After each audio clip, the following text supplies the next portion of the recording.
Welcome back, my beautiful moon souls, to this weekly forecast as we dive into all things from the Diary of the Stars. I hope you've had a fabulous week. This week, we are diving into something super exciting, something that's happening right this very moment, the Winter Solstice. And of course, we'll discuss what it is, how it works, and how it relates to astrology. So, what is an equinox? Well, an equinox is when day and night become the same length. Now, this happens twice a year, in spring and fall.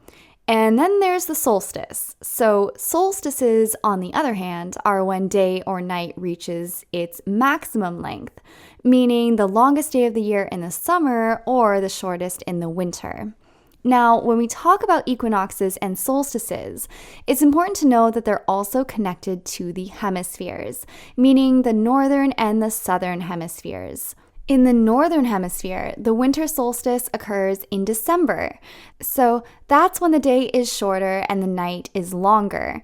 And that corresponds to the time of winter renewal, meaning the return of the light.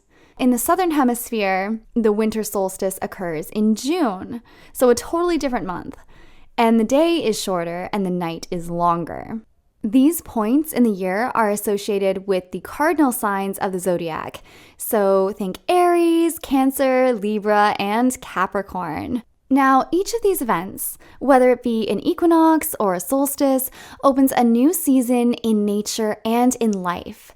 It's like the beginning of something new, like that moment when you walk through the door and a whole new world of possibilities are right in front of you. When the winter solstice occurs, this is when the sun moves into Capricorn, and this symbolizes a time for reflection, discipline, planning for the future, kind of like your inner hibernation, like you're going into an inner hibernation and you're planning for what is to come. What we know about Capricorn is that Capricorn is the sign of stability and career and long-term goals. So during this period, we tend to feel it's time to put things in order, analyze what it is that we need to do to succeed, and set ourselves, again, some clear goals. The winter solstice is a time where it forces us to be a bit more serious about what we want to do in our lives and to be more organized and prepare for our accomplishments ahead. So again, it's like an inner hibernation. You're going into this winter solstice and you're going, okay, what is it that I need to do? What is it that I need to plan for? What is my clear goal? And you get clear on that, and then you start prepping and organizing for the future.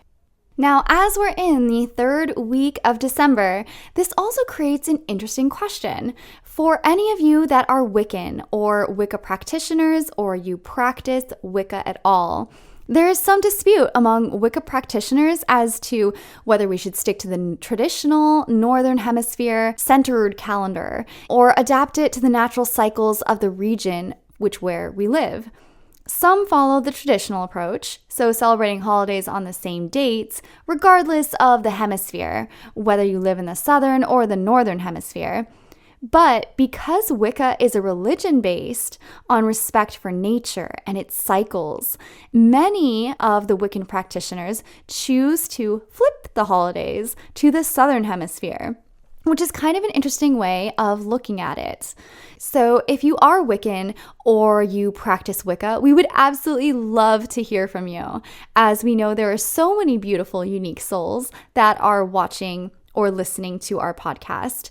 So if you would like, you can go ahead and comment below. Tell us what you celebrate, how you celebrate, and if you're in the northern or southern hemisphere, because it's just really interesting to hear from all of our different moon seekers what you guys are up to and how you celebrate the holiday season. That's all for this week, you guys. If you would like to hear more about the moon's phases and changes, you can go ahead and download the MoonX app on Google Play or the App Store. I will see you guys next week. Happy December, everyone!